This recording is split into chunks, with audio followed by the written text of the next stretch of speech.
Assalamualaikum warahmatullahi wabarakatuh. Perkenalkan, nama saya Bagas Agung Gunawan dari LKS 1A. Di sini saya akan mereview sebuah film yang berjudul Ghost in the Shell 2017. Film ini menceritakan sebuah masa depan yang teknologinya sudah canggih, yang bisa mencocokkan tubuh manusia dengan tubuh sibernetik. Film ini disutradarai oleh Rupert Sanders dan tokoh utama kita diperankan oleh Scarlett Johansson. Tak perlu lama-lama lagi, kita akan memulai alur ceritanya. Di masa depan, dunia telah berubah. Tubuh manusia bisa ditingkatkan dengan implan dan bagian tubuh sibernetik. Dalam dunia ini, batas antara manusia dan mesin menjadi kabur. Perusahaan teknologi besar seperti Hanka Robotics memimpin dalam pengembangan tubuh sibernetik. Tokoh utama kita yang seorang wanita yang terluka parah dalam kecelakaan kapal, Mira Gillian, menjadi subjek eksperimen rahasia Hanka.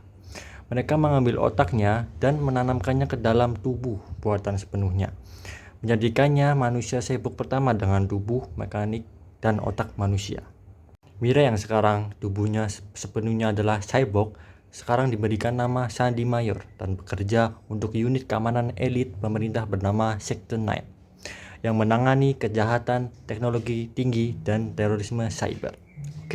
Bersama rekannya Batou dan dipimpin oleh Aramaki, Mayor bertugas menghentikan ancaman peretas yang dapat mengendalikan otak orang-orang yang sudah tersambung ke jaringan. Misi mereka berfokus pada perburuan seorang peretas misterius bernama Kuse yang mulai membunuh ilmuwan penting di Hanka Robotics.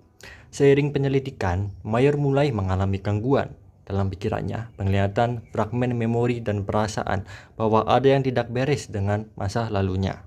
Kuse ternyata bukan sekedar penjahat. Ia adalah hasil eksperimen sebelumnya oleh Hanka Robotics, korban yang juga diubah menjadi cyborg. Tapi kemudian dia dibuang karena dianggap gagal.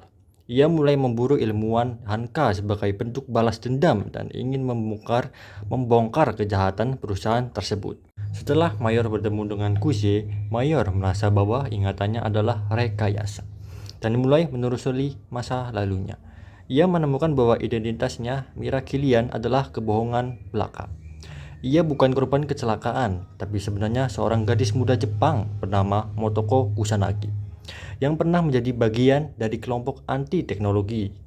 Ia diculik oleh Hanka Robotics dan dijadikan bahan eksperimen untuk proyek cyborg militer. Kuse yang aslinya bernama Hideo adalah rekan aktivis Motoko yang juga diculik.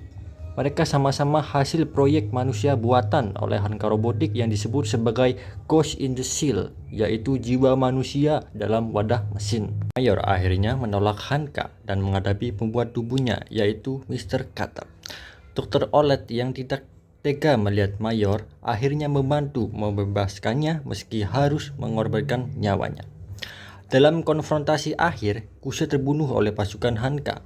Mayor meskipun ditawari untuk bergabung dengan si Kuse dan melarikan diri dari dunia manusia, memilih untuk tetap tinggal dan berjuang sebagai penjaga kota. Setelah menghentikan Hanka Robotics dan membunuh pembuatnya yaitu Mr. Carter, akhirnya Mayor menerima kebenarannya tentang siapa dirinya. Mayor mengunjungi makam identitas lamanya yaitu Motoko Kusanagi.